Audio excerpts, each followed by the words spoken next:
Hey everyone, so today I want to make another Scorpio moon video. This one is going to be super candid. Normally for my videos I write down some kind of notes for myself to kind of keep my brain on track because otherwise I will ramble. But for this one I haven't, so I'm just going to kind of talk.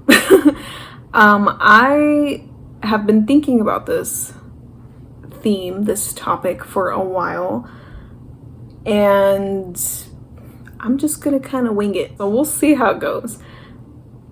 The topic of this video is going to be on the Scorpio moon's fear of abandonment, because it's a thing.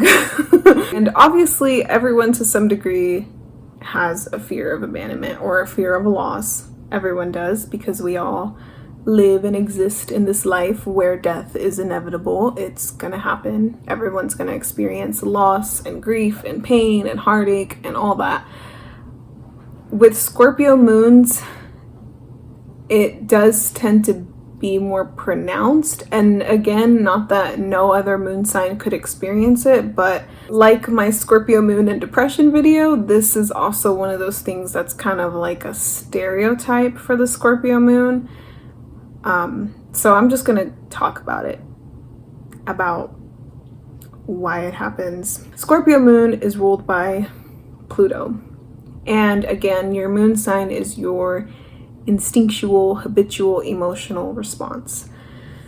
So it's just kind of how you operate instinctually without thinking. Like, it's just kind of how you are. Your sun is different in that it's the traits that you want to be seen as, so you kind of actively try to portray them so that you can be applauded for those traits, because your sun is how you shine, how you create yourself and your identity.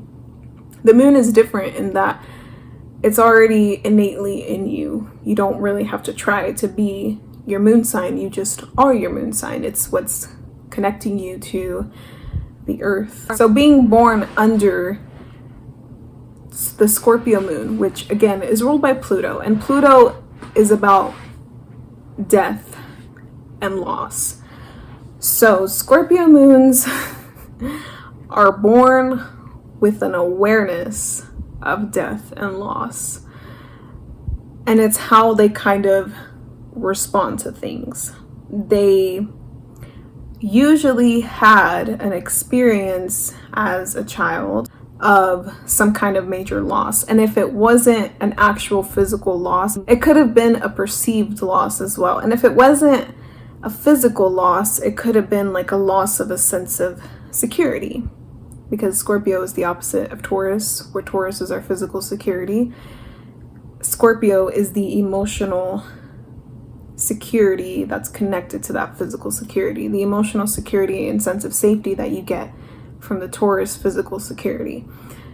If the moon in Taurus is exalted, because it does well there in that sense of physical security and it feels safe there, Scorpio moon is the opposite, where it doesn't have that feeling naturally. In some way, they had to experience loss early on, either through like a death of some kind, or again just losing something that provided that sense of security and safety. Either way, they were confronted with what it means for things to end early on, so they kind of have to live with that forever. They kind of have to live with that throughout their life. Like, they are almost hyper aware that everything's gonna end. So in a way, it can make them wise, because they understand the present is not going to last forever, but then it also makes them anxious. So the Scorpio moon can vacillate between an avoidant attachment style and an anxious attachment style. Usually it's an anxious attachment style that is masked as an avoidant one. And depending on other aspects that they have, you'll see this more. Like, if it's a Scorpio moon with a Uranus stuff going on, like Venus Uranus, Moon Uranus stuff going on, then you'll see more of the manifestation of an anxious one. But again, it's like a way to distance themselves from getting too close, because getting close means forming a bond and an attachment. And once they do, they don't want to let it go.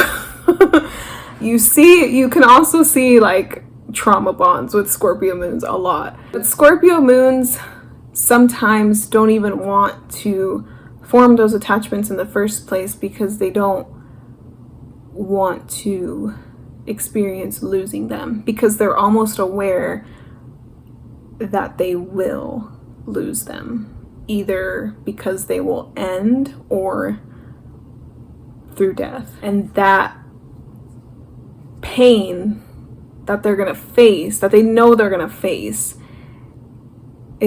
can be scary for Scorpio moons, because they have very intense emotions, so they can almost drown in their emotions sometimes. But what's interesting is that Scorpio moons, if you dig a little deeper into like their psychology, they're almost like a paradox, because in a way, like, yes, they don't want to get close, but yet they emotionally need intimacy. Like, they need to feel like they have deep, intimate, profoundly meaningful connections with people. They don't do superficial connections. They don't like that.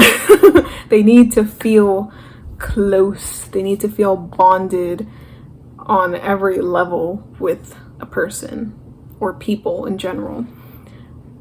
And in a way, it's like they want to abandon themselves to merge with another person. Like, they want to lose themselves in another person. And you see this especially in Scorpio moons who have Pisces stuff. Now, this is where you see, it's kind of like how I kind of talked about the Scorpio moon with Uranus stuff can seem more detached, even though it's a bit of a mask. Scorpio moons who have a lot of Neptune, Pisces stuff, they will want to abandon themselves more, because Neptunian people already kind of feel uncomfortable in their own skin. That's why Neptune is like Hollywood, because you're not being yourself, you're just playing a character, because you're able to pretend to be something you're not. And a Scorpio moon with that Neptune, with more of a Neptune influence, is going to do that more. Abandon themselves so that they have that sense of emotional security in another person or in something else. And that's why you can see addictions with Scorpio moons, because again, it's like Pluto's like the reservoir of our collective pain. So it could also be, abandoning themselves in the present to feed and nurture their own pain. So there's a lot of ways that you could see like the Scorpio moon fear of abandonment playing out. It's not always in like this clinging, obsessive, relational behavior. That's like, what you would think of, but it can show up in other ways too. And all of it is just a way to almost prepare themselves for the inevitable loss of whatever they've attached themselves to. It's almost like they grieve death before it actually happens. So when it does hit, Scorpio moons can seem like they're taking it well, but it's because they've kind of lived their life already preparing for death, for losing the people that they love or the things that they love, or losing their sense of security. Like, they know wherever they're at in life, it's not going to be forever. Like, they might be fine now, but they're going to lose it. Like, they just know, they're aware of that. They're living as if it's like their last day sometimes. Like, they can have this kind of morbid view of life. And when death finally does hit, a Scorpio moon can be oddly comforted by it, because it's almost like they're able to release that anticipatory grief that they had been feeling.